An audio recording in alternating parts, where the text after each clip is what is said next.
आज के वीडियो में हम बात करेंगे एक ऐसे राज्य के बारे में जिसको राजाओं का राज्य कहा जाता है, जिसका नाम राष्ट्रगान में नहीं लिया जाता है, जिसका लगभग 62% हिस्सा मरुस्थल से घिरा हुआ है। नाम है राजस्थान। आइए आज की वीडियो में जानते हैं कि राजस्थान बना कैसे और राजस्थान का नाम राष्ट्रगान में क्यों नहीं लिया जाता है और क्या है राजस्थान का हिस्ट्री और असली सच। आइए जानते हैं। तो देखिए, जब देश आज़ाद हुआ तो अजमेर और मारवाड़ सीधे अंग्रेजों के अंडर में था, तो वह भारत का हिस्सा बन गया। लेकिन बाकी राजघराने कंफ्यूज में थे। किसी के मन में पाकिस्तान के साथ जाने का मन था, तो कोई खुद को स्वतंत्र घोषित करना चाहता था। ऐसे में देश के गृह मंत्री सरदार वल्लभ भाई पटेल के सामने एक बड़ी चुनौती थी मौजूदा राजस्थान को बनाने की, जो देश की सारी रियासतों को हर हाल में भारत का हिस्सा बनाना चाहते थे। राजस्थान में अलग अलग समय पर 22 रियासतें शामिल हुई। इन सबको शामिल करने में केंद्र सरकार को 8 साल 7 महीने और 14 दिन लगे। इस तरह राजस्थान की स्थापना 1 नवंबर 1956 को हुई। हालांकि राजस्थान राज्य गठित करने का फैसला 30 मार्च 1949 को हुआ था, इसलिए राजस्थान स्थापना दिवस 30 मार्च को ही मनाया जाता है। 7 सितंबर 1949 को ही जयपुर को राजधानी घोषित कर दिया गया था। राजस्थान का मतलब राजाओं का स्थान या राजाओं के रहने का स्थान। देश के पहले गृह मंत्री सरदार पटेल ने इस राज्य के गठन में नाम भी उसी तरीके से रखने का फैसला किया जैसा उसका स्वरूप है। आज भी राजस्थान में राजसी ठाठ देखने को मिलता है। महल, किले, तालाब आज भी राजस्थान की शोभा है। अंग्रेजों ने देश को आज़ाद करने की घोषणा की ही थी, तब देश के सामने अनेक चुनौतियां थी। उनमें एक चुनौती यह भी थी कि देश के अंदर अलग अलग राज्य कैसे बने, जिससे उनकी व्यवस्था सही तरीके से चलाई जा सके।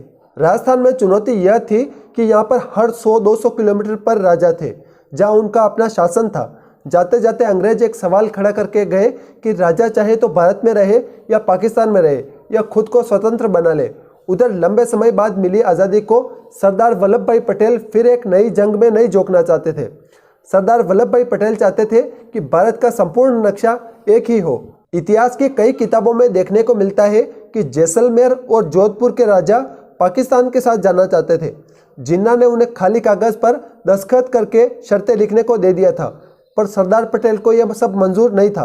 18 मार्च 1948 को शुरू हुई इस प्रक्रिया के बाद लास्ट में 30 मार्च 1949 को राजस्थान की घोषणा हो गई। पहले चरण में अलवर, भरतपुर, धौलपुर, करौली रियासतों का विलय हुआ और उसे मत्स्य संघ नाम दिया गया।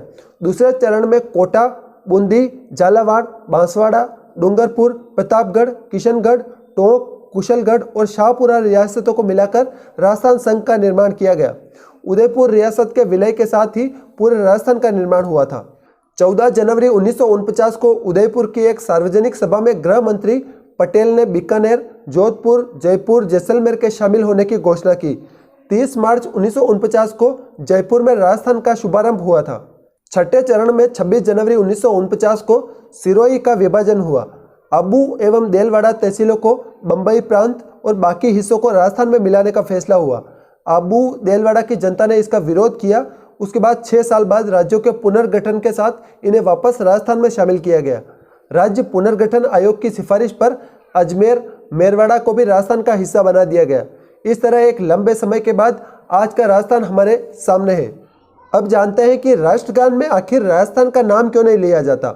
तो देखिए, राष्ट्रगान में राजस्थान का नाम इसलिए नहीं लिया जाता है क्योंकि राष्ट्रगान भारत के आज़ादी से पहले ही बना लिया गया था और आप देखेंगे कि इसमें सिर्फ 7 राज्यों का जिक्र किया गया है, जैसे पंजाब, सिंध, गुजरात और मराठा।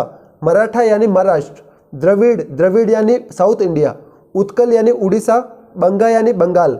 इसमें कश्मीर, केरल जैसे राज्यों का नाम भी जो है उल्लेख नहीं किया गया है। I hope you like this video. Thank you.